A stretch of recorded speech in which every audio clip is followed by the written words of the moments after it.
the panelists. Very good morning to everyone. I pleased to introduce Arun Prasad.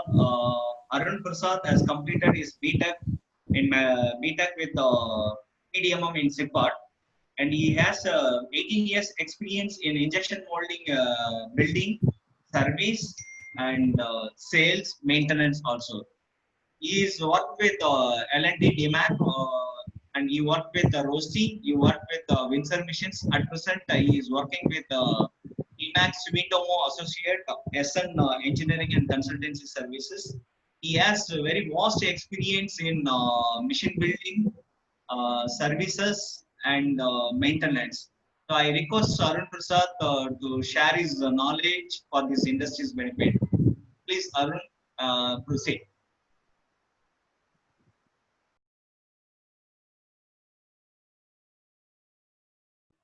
Arun, please proceed. Arun, Arun, About importance of mission maintenance activities. Let us start this session with a famous Tirukural by our great legend Thiruvalluvar. He says that இதனை இதனால் இவன் முடிக்கும் என்றாய்ந்து அதனை அவன்கான் விடல். He means that any activity has to be done by properly understanding what is the issue by which we are going to do, who is the competent person to do that activity. After analyzing all, that activity has to be given to him. So this is very well applicable to the current topic. Let us see what is a problem. A non-performance or troubling process of equipment as per its declared function is a problem. Okay. What is maintenance is coming in part. A technical meaning of maintenance involves functional servicing, repair, or replacing of that particular part to bring back the equipment in the proper working condition is a maintenance. In general, if we say a well understood problem is equal to off-solved problem. Okay, before starting up any maintenance or safety procedures to have a betterment to the personnel, the equipment, and to the machinery and to the facility. What are the objectives of doing maintenance? By doing maintenance, we get maximum production.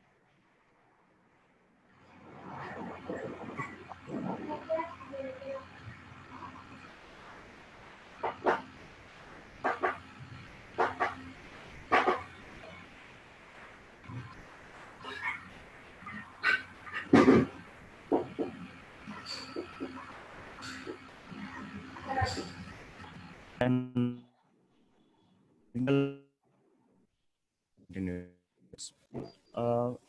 generally, the maintenance is classified into 4 types: reactive or breakdown maintenance, preventive maintenance, predictive maintenance, prescriptive maintenance. All corrective actions taken after a problem occurred is breakdown maintenance. It is generally the least priority maintenance in our industry. Preventive maintenance is done before a failure occurs. This activity is carried out on a regular interval basis to prevent a failure occurs. Examples for preventive maintenance is cleaning, lubrication, alignment corrections, etc. and all. Predictive maintenance.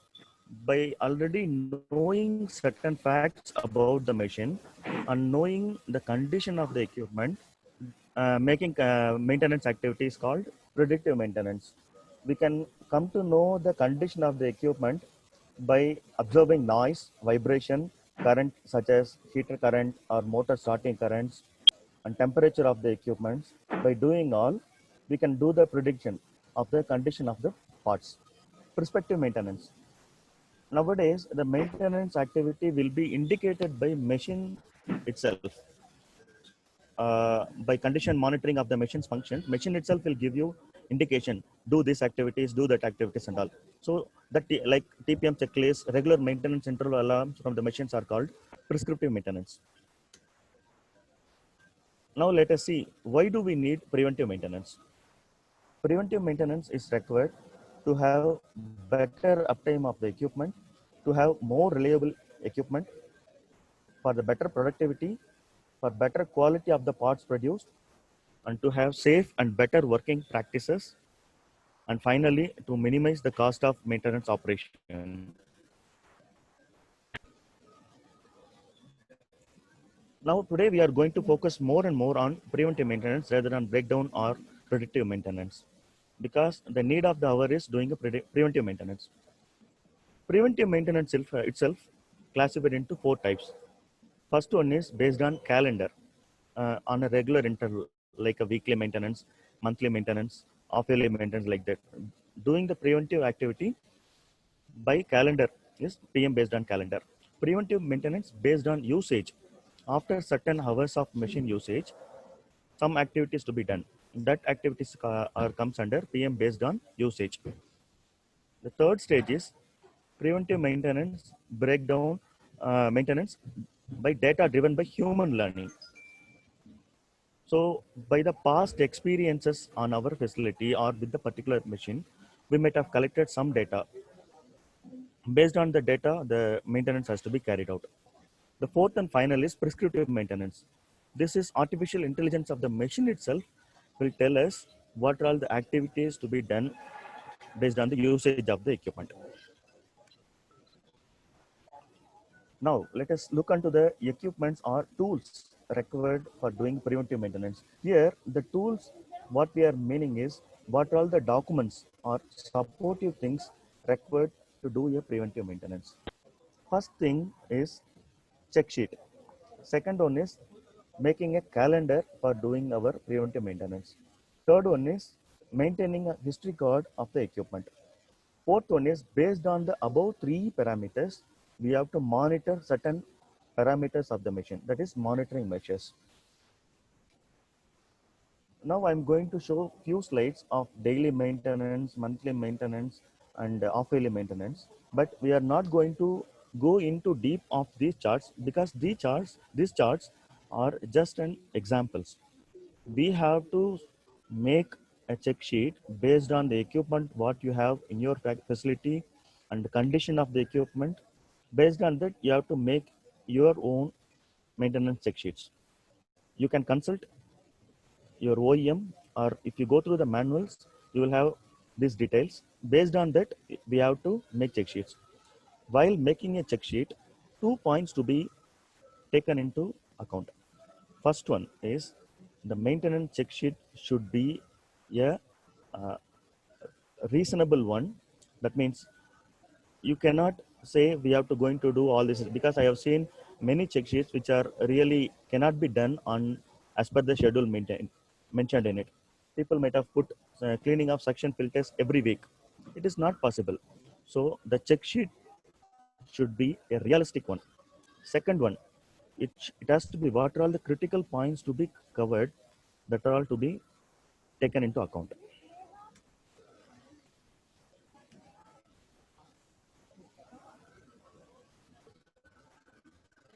After making preventive maintenance check sheets, we have to make a calendar.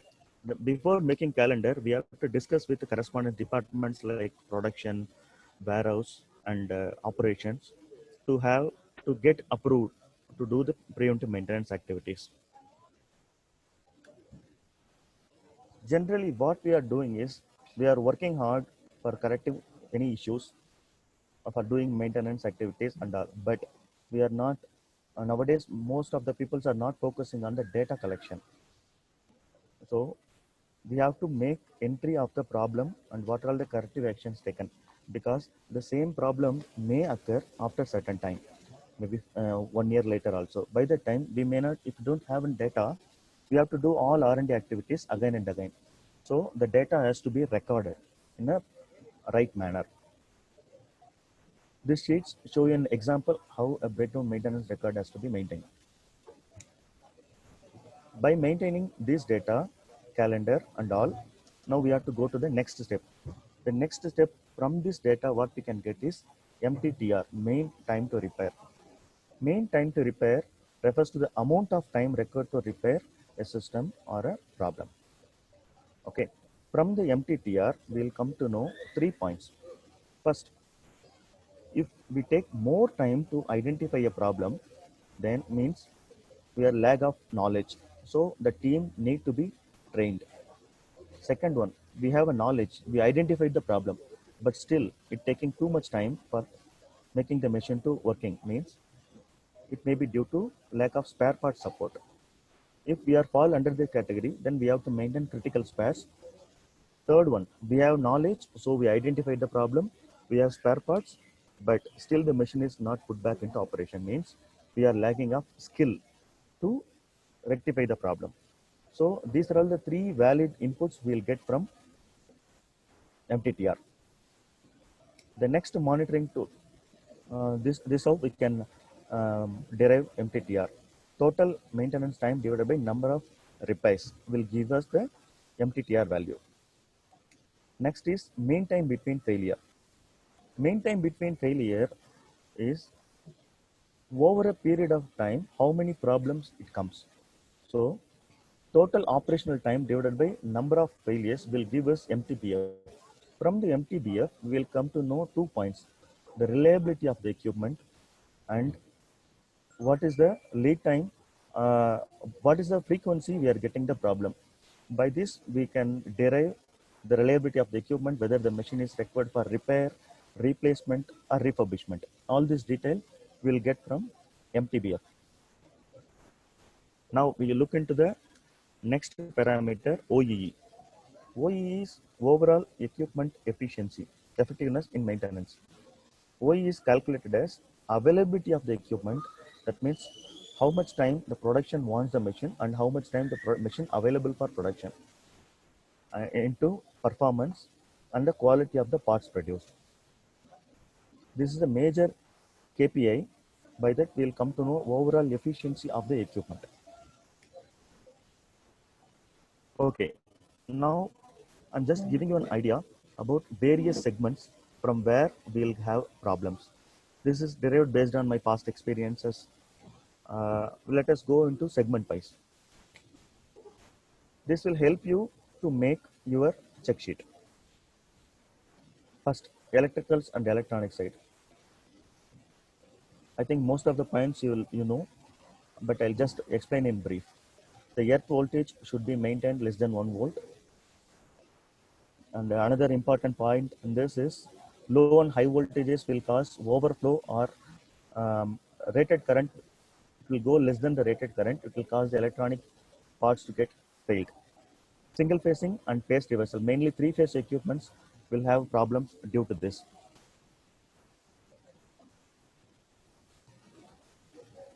Cable selection, if you wrongly select the cable size, if in case of undersize, it will lead to overheating of cables, electrical fire, and power loss, like that. Next one is mechanical side. Cleanliness plays a major role in maintenance. By doing proper cleaning, it's a first stage of any kind of maintenance activity. By doing proper cleaning, we can assess the fault in an early stage because we are visually seeing, we are touching the machine, so that we will come to know where the leakage starts, where the mechanical failure starts. And when we are doing repair, it will give us easy access and ultimately the safe working will get. Alignment. Mostly only during the installation or repositioning of the equipment, we are doing leveling and nozzle centering and all. But we have to check the alignment on a periodical way. If the machines is not properly aligned, it will lead to vibration, premature failure of moving elements, toggles, nozzle contacts due to poor contact with the nozzle, and mold, noise, and mold guide pillar also will get scored. Process issues like flash or burn marks also can be come due to poor alignment of the machine.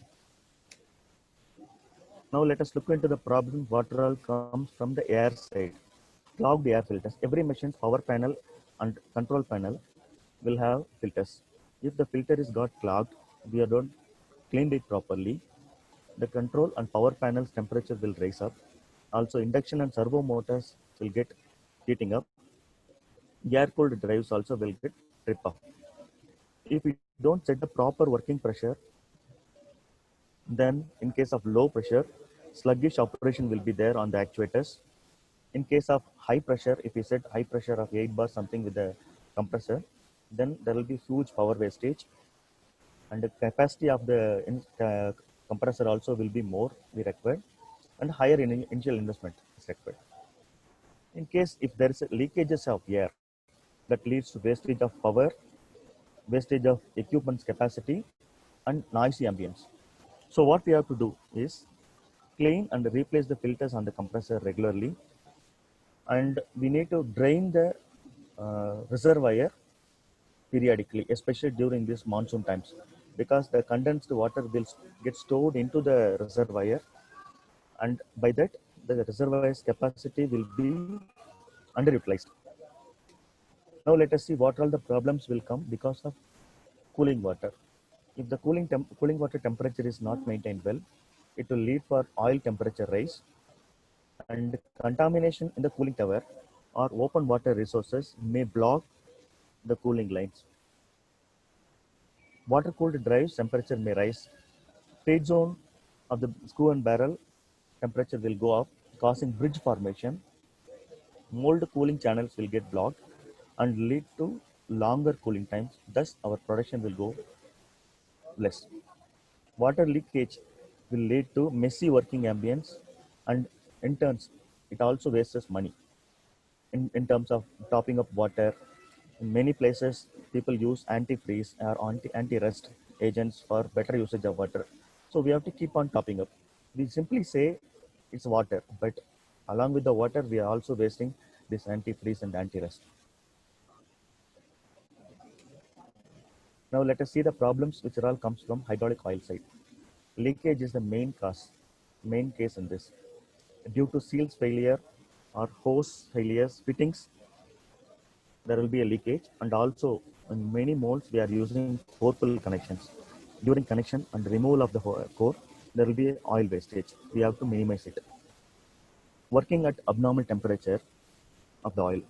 When we operate the machine at a lower temperature, it will lead to sluggish operations. When the oil is with high viscous, the motor will consume more power to deliver.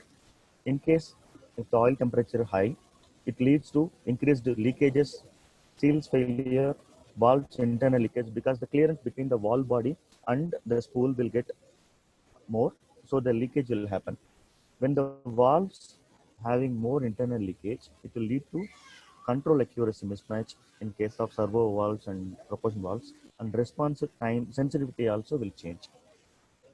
Contamination is another killer for the hydraulic oils. There are two types of contamination. One is internal contamination, which the oil is getting contaminated because of the process inside the machine itself. And external contamination. External contamination will be due to wrong storage, water spilled over the oil and all. The contaminated oil will lead to valves and pump failure, propulsion valves failure. If the filter in our hydraulic machine is got clogged, then it will lead to increased oil temperature because the passageway is getting reduced. So the oil has to go like through an orifice. So the oil temperature will get increased. So the motor will take more power to deliver its deliverable. So power cost will go high, and the oil quality also will get bad. The oil will have more ingredients. The ingredients will get separated when the filter is got clogged. Low oil level will happen because of mainly due to the leakages.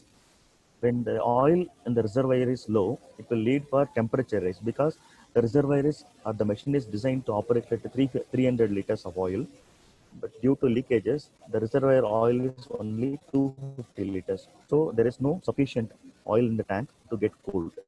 Then the aeration in the pump, the air will enter through the along with the oil and makes noise, and also it will make the brass parts inside the pump to get failed. Next one, because of the low pressure, the pressure variation will be there, because there will be air or air traps along with your oil, causes the pressure variation in your system.